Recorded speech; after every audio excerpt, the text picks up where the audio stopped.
Bom dia, boa tarde, boa noite. Estamos aqui com o professor Milton Araújo Moura para fazermos mais uma gravação, das palestras virtuais referente aos 200 anos de independência da Bahia. E hoje teremos aqui, então, como já dito, o professor Milton Araújo Moura, com o título Quem lutou na Guerra de Independência da Bahia. Milton, que é professor aposentado de História da Universidade Federal da Bahia, ele tem como campo de estudo, de interesse, a construção de personagens heróicos, festivos e artísticos na história social da Bahia, tendo como os principais, como campos principais, o Carnaval de Salvador e as festas de caboclo e cabocla na independência, da independência. Ele também estuda estilos musicais baianos, brasileiros e caribenhos. Então, agradeço aqui, professor Milton, pelo aceite. Esse trabalho que a gente está desenvolvendo aqui com a AMPU, para a gente divulgar mais palestras, os debates sobre a independência. Eu vou me retirar aqui da imagem, vou deixar, então, o senhor aí presente, para poder fazer sua fala. Agradeço, então, mais uma vez, em nome de toda a diretoria da AMPU Bahia, e desejo também uma ótima palestra. Muito obrigado, professor Milton. Então, está contigo agora. Até mais. Ok. Olá, minha gente, público aí da AMPU Bahia. É uma responsabilidade, mas é um prazer também falar para vocês sobre esse tema que me encanta tão intensamente e cada vez mais. Bom, em 1822 e 1823, a região que compreende Salvador e o recôncavo da Baía de Todos os Santos viveu um momento muito, vamos dizer assim, agudo de percepção e de revolta contra as estruturas de opressão colonial. Daí vem um anti-lusitanismo muito forte, como diz Sérgio Guerra, e uma aversão a tudo que dissesse respeito ao domínio português. Esse domínio português era percebido através da atuação dos soldados e também dos grandes comerciantes, que eram credores dos senhores de engenho e dos comerciantes brasileiros, assim como dos vendeiros. Vejam, por exemplo, aquele episódio maravilhoso de Maria Filipa lutando contra o pequeno comerciante na ilha de Taparica, ou seja, eles eram os caixeiros. Tá? Então, havia um clima de intensa antinomia nas ruas. Havia muitas arruaças. Dona Bárbara Maria Pinto da França diz que era comum essas desavenças e que ela chegou a se refugiar num navio holandês, quando estava na Cidade Baixa. Não era uma situação simplesmente de umas pequenas escaramuças e discussões. Estruturalmente falando, em termos macro, Portugal já parece que já tinha entendido que a porção que compreendia São Paulo, Minas Gerais e Rio de Janeiro se orientava para uma relativa autonomia sob o comando, a regência do príncipe Pedro. Mas Portugal não desistia das províncias do norte, sobretudo Bahia e Pernambuco. Tá? Então, ele estava jogando todas as fichas nessas províncias do norte. E o esquema do Reino Unido desmanchava. Quer dizer, o rei voltou para Portugal, deixou um príncipe, mas o príncipe não tinha autoridade, nem antes, nem depois. Então, em fevereiro de 22, chega aqui a Salvador a nomeação pelo rei João VI de Madeira de Melo como comandante das armas, o que equivalia ao cargo de governador. E em poucos dias, a partir do dia 16, você tem bombardeios contra o Forte de São Pedro, contra o quartel da Moraria e o quartel da Palma. Mortes, roubos, e nesse clima muito intenso de guerra, eu digo um clima de beligerância, que de vez em quando explodia em guerra É como um foguete que, antes de explodir no céu, ele solta aquele chiado. Então, aquele chiado do foguete seria a beligerância e a explosão, a guerra propriamente dita. Né? Joana Angélica é alvejada dia 19 de fevereiro, morre dia 20, causando grande comoção na cidade. Não foi um acontecimento banal, e começa a se intensificar este clima na procissão de São José, em março de 22, quando, segundo Dona Maria Bárbara, moleques de duas turmas se enfrentaram, mas o que ela registra também, e outras pessoas, é que jogaram pedras nos portugueses. Não é uma coisa muito comum você jogar pedras durante uma procissão. Começa um êxodo muito grande, porque eles entendem que o sistema opressivo lusitano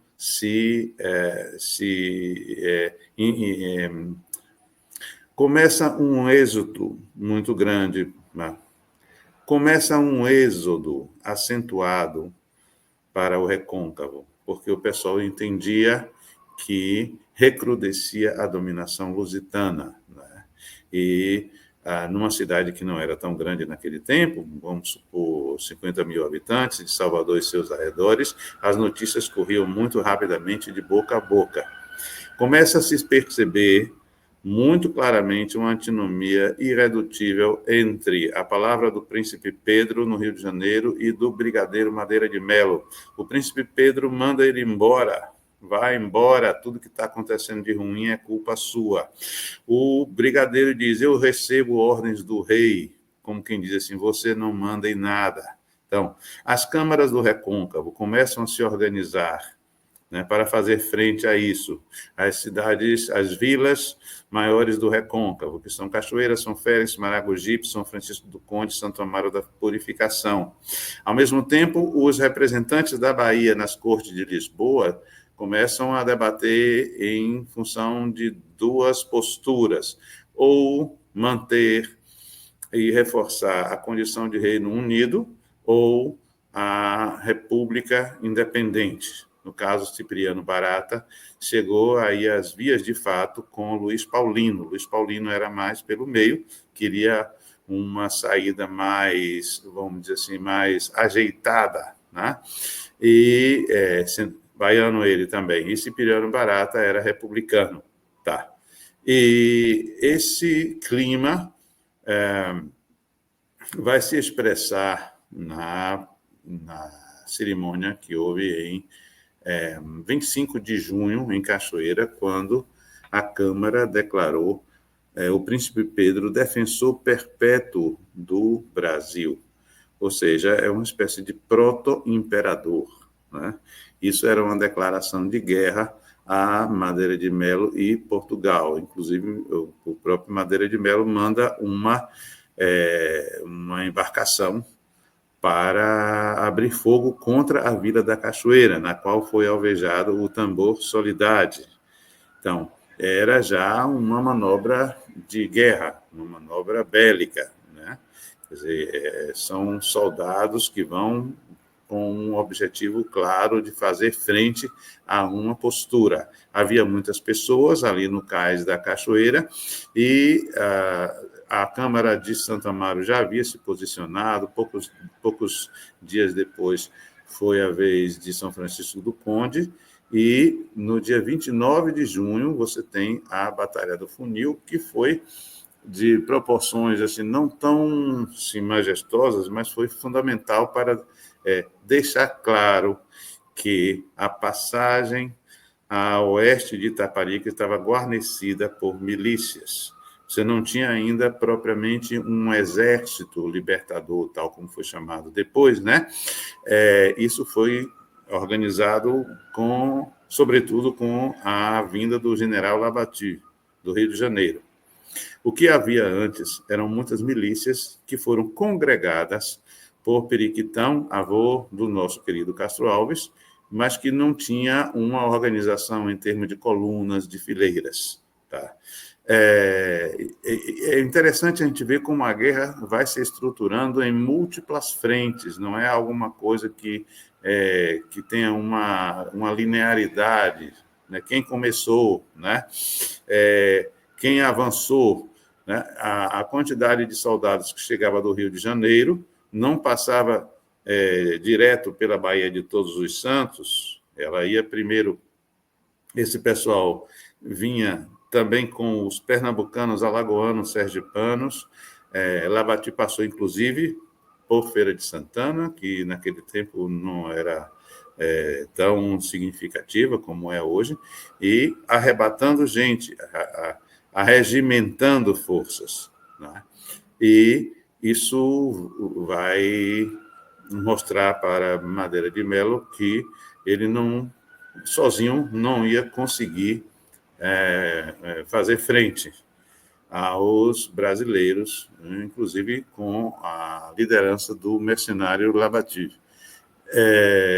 Madeira de Melo começa a perceber que seus homens estão famintos. E aí você entra no núcleo, no cerne da equação da belicosidade, não mais só da beligerância. Soldados famintos. Havia pelo menos 4.000 soldados, mais 3.000 tripulantes e ordenanças, e mais um número expressivo de funcionários em Salvador. Esse pessoal estava sem proteína. Foi muito importante o bloqueio da chegada do alimento a Salvador, e a Batalha de Pirajá foi muito importante nesse sentido. Na verdade, foram, eu diria assim, várias pequenas batalhas na encosta que vai desde ali o Cabrito até onde é uma certa planície, planalto, ali no Pirajá, né? E os baianos e brasileiros venceram. Aí aparece o nosso querido Luiz Lopes aí com um desempenho bastante carnavalesco, ele troca um toque, ou então o próprio toque foi entendido diferentemente pelos portugueses. Tá? Então, tudo isso mostra o estado de disputa palmo a palmo da capital e do seu recôncavo. Tá? Você tem aí a emergência de tipos como Souza Lima, que é um português de nascimento, que se torna um dos comandantes mais importantes da resistência na Cachoeira. Você tem João das Botas, itaparicano, provavelmente, que conhecia muito bem a navegação na Baía de Todos os Santos. Tudo isso vai se somando. Depois da vitória na Batalha de Pirajá, os portugueses tentam desesperadamente tomar a ilha de Itaparica. Essa ilha é guarnecida por milicianos que aparecem a cada vez que os portugueses desembarcam nas suas praias. Quer dizer, não havia nenhuma vila propriamente dita em Itaparica, e sim dezenas de povoados, né, que hoje correspondem aos distritos. Então, todo mundo tomou parte de alguma forma nessa luta. E esse pessoal comia do quê? Quem produzia a farinha, quem produzia o dendê, quem produzia a carne salgada, quem é que levava galinhas, patos para essas pessoas comerem? Então, isso é a equação que definiu a guerra, né? Houve uma organização na capilaridade, tanto na arregimentação das forças, como, por exemplo, o homem que conversava com o pai de Maria Quitéria, pregando a necessidade de se organizar para alcançar a liberdade do Brasil, né? Maria Quitéria ouviu essa pregação libertária e se alistou nos periquitos. A mesma coisa, as conversas andavam pelas praias de Itaparica, Maria Filipa escutou essas conversas, segundo os relatos da tradição oral em Itaparica. E aquele clima de comoção foi crescendo ao ponto tal que era tudo ou nada, porque havia muitos portugueses famintos em Salvador, muito bem armados, com seus canhões. Por exemplo, no ataque a Itaparica, havia 2 brigues, sendo um deles aqueles barcos que têm os buracos para os canhões, com muita munição. Então, ou era tudo ou nada, não tinha como você fazer instâncias diplomáticas, mas isso aí já estava se configurando como uma guerra bastante feia. Chega o almirante Cochrane, do Rio de Janeiro, para consolidar o bloqueio do mar, né? Trabalhou com João das Botas, quer dizer, João das Botas vem antes dele. E a Guerra de Itaparica, a Batalha de Itaparica, o 7 de janeiro, Lavati não estava, quem estava era a Souza Lima. E contou com uma confluência, isso me impressiona muito. Como é que aquele pessoal, disperso pela ilha inteira, na hora comparecia para fazer frente aos comandados por Madeira de Melo? Quer dizer, havia muitos soldados, né, como eu disse, enviados do Rio de Janeiro e também vindo de Pernambuco, Alagoas e Sergipe, mas esse pessoal precisava comer e precisava cavar trincheiras e precisava do confronto em pontos mais específicos da ilha, né?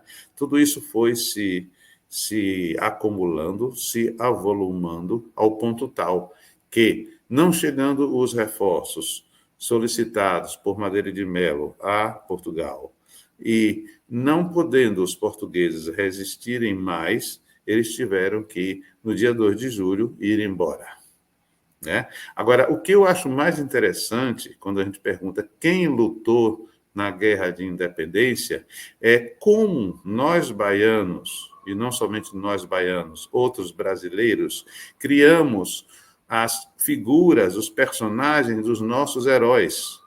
Por exemplo, a mulher chamada Joana Angélica, né, que na frente da porta da clausura do convento da Lapa enfrenta um pequeno grupo, não era um exército inteiro, mas enfim, eram homens armados que a mataram.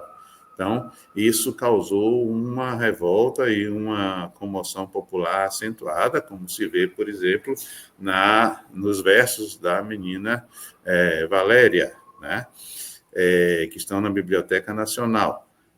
Também Maria Filipa, existem pelo menos 2 Marias Filipas, né, que eu conheço, pode ser que a gente encontre mais. Uma delas está nas páginas do romance Sargento Pedro, do grande romancista itaparicano Xavier Marques, né, e ela é uma mulher destemida,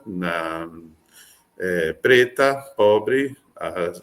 Hoje as pessoas dizem marisqueira, isso não aparece no romance, mas, enfim, era muito provavelmente pescadora e pequena lavradora que vivia por ali e tinha muita raiva dos portugueses e era uma líder como diz o avô de João Baldo Ribeiro, né?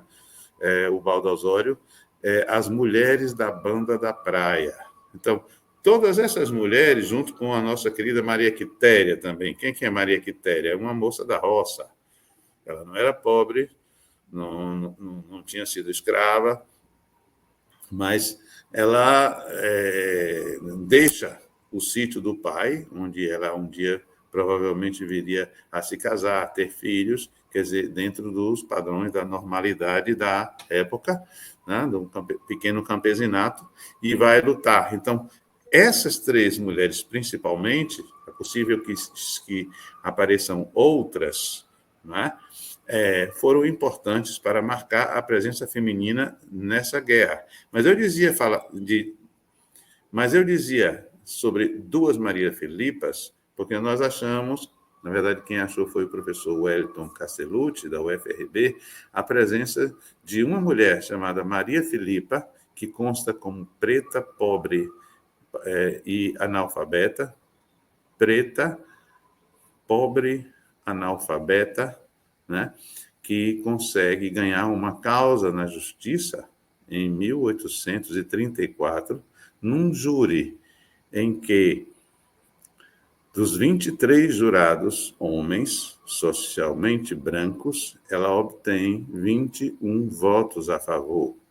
Quer dizer, e isso mostra que havia pelo menos 2 narrativas sobre Maria Filipa. Aquela dali está constando num processo criminal na comarca de Nazaré. Temos esse documento, né, vai ser publicado nos próximos dias, né?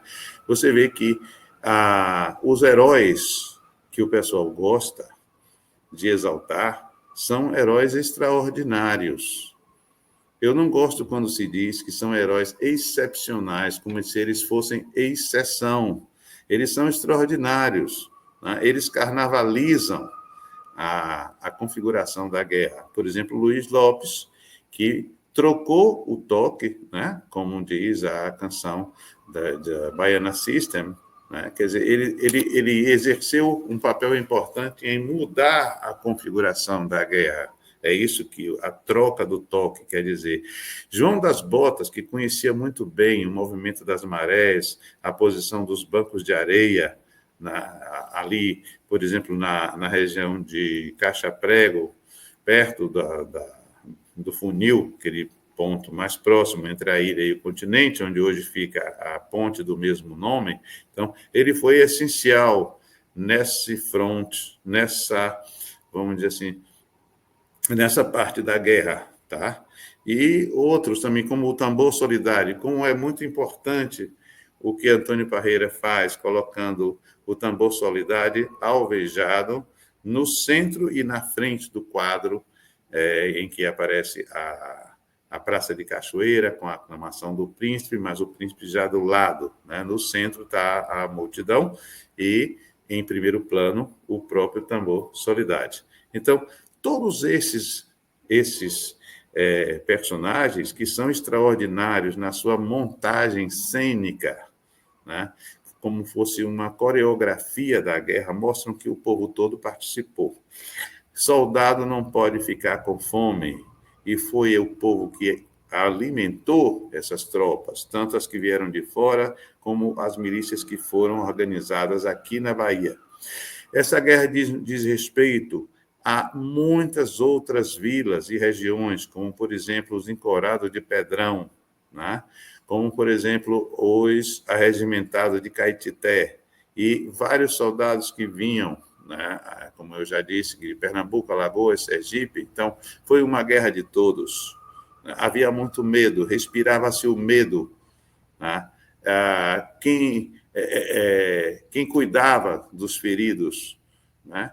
Quem fazia curativos, quem fazia pequena cirurgia, eram os populares de todas as partes. Quando se dizia enfermarias, quem já viu, ou no cinema, ou na vida real, o que seria uma enfermaria no meio de uma guerra? Eram barracas improvisadas em que as pessoas faziam suturas, etc. Então, o mais significativo para mim, e o que me encanta cada vez mais, é a figura do caboclo e da cabocla. Havia caboclos e caboclas por toda parte, né? O caboclo é o mestiço na figura do índio. Então, todo mundo se vê no caboclo. Por quê? Com as comemorações do 2 de julho, com as comemorações da liberdade, com as comemorações da vitória sobre os portugueses, o caboclo passa a ser o símbolo, o ícone maior do povo baiano e brasileiro.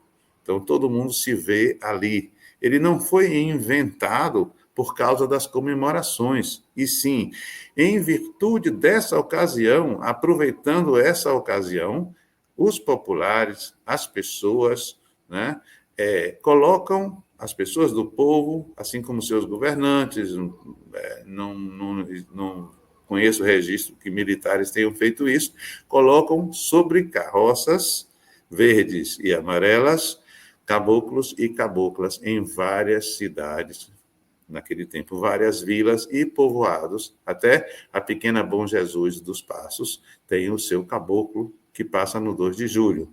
Existem diversas formas de comemoração, quer dizer, a que mais exalta a participação feminina, nesse sentido que eu falei, da produção do alimento, são as caretas do mingau em Salbara. Então, na véspera do 2 de julho, elas saem pelas ruas com as panelas de mingau sobre a cabeça e envoltas em panos, como se fossem almas. Então, tudo que se produziu em termos cênicos, coreográficos, musicais, né?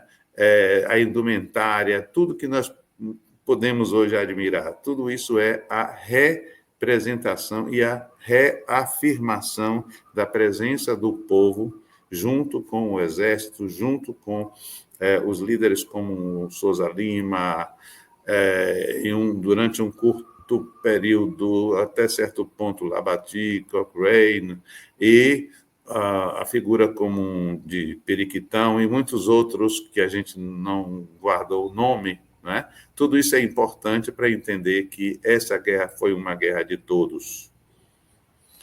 É isso aí.